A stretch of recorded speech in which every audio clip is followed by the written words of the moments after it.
احنا كمصممين دايما بنتكلم على ان التصميم يكون سهل الاستخدام، بس مفيش حد بيفسر ده بمعناه الحقيقي. النهارده هنتكلم عن كتاب من اهم الكتب اللي اتكتبت في اليو اكس على مر التاريخ. كتاب بيخليك تشوف العالم حواليك بطريقه مختلفه، ويفهمك ان التصميم مش مجرد الوان وشكل حلو، لكن هو سلوك بشر بيحاولوا يفهموا ويتعاملوا مع المنتجات اللي احنا بنصممها. الكتاب اسمه ذا ديزاين اوف افريداي ثينج للكاتب دون نورمان، واحد من اهم الناس في مجال تجربه المستخدم. الكتاب ده ما بيتكلمش عن المواقع والتطبيقات بس، لا، ده الكتاب ده بيتكلم عن كل حاجه انت بتعملها في حياتك، من الباب للميكروويف للريموت كنترول. دون نورمان بيقولك ان التصميم الكويس هو اللي ما يخليش المستخدم يفكر كتير، بمعنى ان كل حاجه تكون واضحه من نفسها. يعني مثلا لما تمسك ريموت كنترول تعرف زرار الصوت فين من غير ما تدور عليه، وبرضه لما تيجي تفتح باب هل تعرف هو بيتزق ولا من غير ما تبص عليه. لو التصميم خلاك قدام الباب مش عارف تفتحه، ده مش غلطك، ده غلط التصميم. فالدرس هنا المفروض ان المستخدم ما يبقاش عبقري عشان يستخدم التصميم اللي انت عملته. واول حاجه الاكتشاف، والمستخدم لازم يكتشف بنفسه ايه اللي لازم يعمله، يعني يشوف زرار ويفهم من نفسه انه يضغط عليه. يعني لو المستخدم ما خدش باله من امكانيات المنتج يبقى التصميم فشل في اول خطوه. ونيجي بقى لتاني حاجه واللي هي الاستجابه، وكل فعل بيعمله المستخدم لازم يشوف نتيجه واضحه ليه. مثال بسيط، لما تيجي تضغط على زرار في ابلكيشن تحس انه ضغط في اما انه يغير لونه او يطلع صوت او انه يفتح صفحه جديده. تالت حاجه واللي هي الاشارات، وهي بتكون دي العلامات اللي بتوجه المستخدم. يعني مثلا لما يكون في سهم على زرار، المستخدم لوحده يعرف ان هو يا اما بيرجع ورا يا اما يروح لناحيه ثانيه. ورابع حاجه معانا واللي هي الربط، وده معناه ان ترتيب العناصر واماكنها لازم يكون منطقي. مثلا لو فيها 4 زراير بيتحكموا في 4 لمبات، ترتيبهم لازم يعكس ترتيب اللمبات نفسها. خامس حاجه واللي هي القيود، يعني تمنع المستخدم يعمل حاجه غلط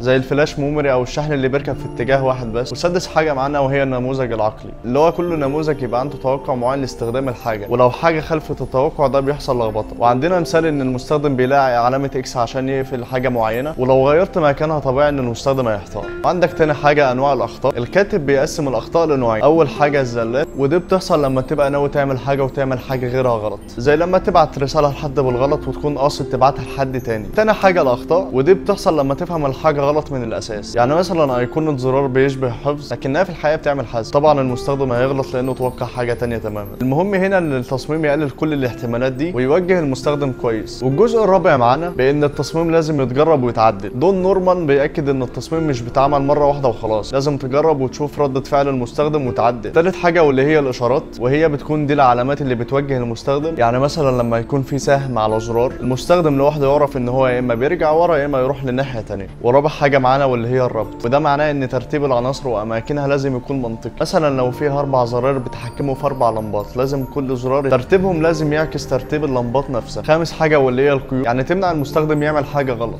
زي الفلاش ميموري او الشحن اللي بيركب في اتجاه واحد بس، او الفورم اللي ما بتتبعتش غير لما المستخدم يملى كل البيانات بتاعه الفورم. وسادس حاجه معانا وهي النموذج العقلي، اللي هو كل نموذج يبقى عنده توقع معين لاستخدام الحاجه، ولو حاجه خلفت التوقع ده بيحصل لخبطه. ولو الحاجه خلفت التوقع ده بيحصل لخبطه. وعندنا مثال ان المستخدم بيلاقي علامه اكس عشان يقفل حاجه معينه، ولو غيرت مكانها طبيعي ان المستخدم هيحتار. وعندك تاني حاجه انواع الاخطاء. الكاتب بيقسم الاخطاء لنوعين. اول حاجه الزلات، ودي بتحصل لما تكون ناوي تعمل حاجه وتعمل حاجه غيرها غلط، زي لما تبعت رساله لحد بالغلط وتكون قاصد تبعتها لحد تاني. وتاني حاجه الاخطاء، ودي بتحصل لما تفهم الحاجه غلط من الاساس. يعني مثلا ايقونه زرار بيشبه حفظ لكنها في الحقيقه بتعمل حذف، وطبعا المستخدم هيغلط لانه توقع حاجه تانية تماما. المهم هنا ان التصميم يقلل كل الاحتمالات دي ويوجه المستخدم كويس. والجزء الرابع معانا بان التصميم لازم يتجرب ويتعدل. دون نورمان بيأكد ان التصميم مش بيتعمل مره واحده وخلاص، لازم تجرب وتشوف ردة فعل المستخدم وتعدل. وفي حاجه اسمها ليتريتيف ديزاين، ودي بتعني انك بتشتغل على نسخ مختلفه من التصميم، وكل مره بتشوف وبتجرب، كل مره بتشوف ايه اللي نفع وايه اللي ما نفعش. التجربه اهم من كل حاجه، ولو فضلت تصمم من غير ما تختبر مع ناس حقيقيه عمرك ما هتعرف هل شغلك ناجح ولا لا. والجزء الخامس معانا امثله واقعيه من حياتنا. الريموت اللي فيه 50 زرار ومعظمهم اصلا ما بنستخدمهمش، التصميم هنا فيه مشكله حقيقيه لان هو بيغرقك في اختيارات مش مهمه، وفي ابواب كتير جدا في مولات ما بتعرفش هل هي بتتفتح بالشد ولا بالدفع، وناس كتير جدا بتتلخبط بسبب ده. والمايكرويف اللي بيطلب منك تدخل الوقت والقوه والبرنامج، لكن تصميم الزرار نفسه ما بيعرفكش اصلا تبدا منين. الكتاب بيقول لك ان الحاجات البسيطه دي بتاثر على تجربه المستخدم بشكل كبير جدا. واخر حاجه معانا ان الكتاب ده بيعرفك تبص لاي حاجه حتى لو شكلها بسيط بعين المستخدم مش بعين المصمم.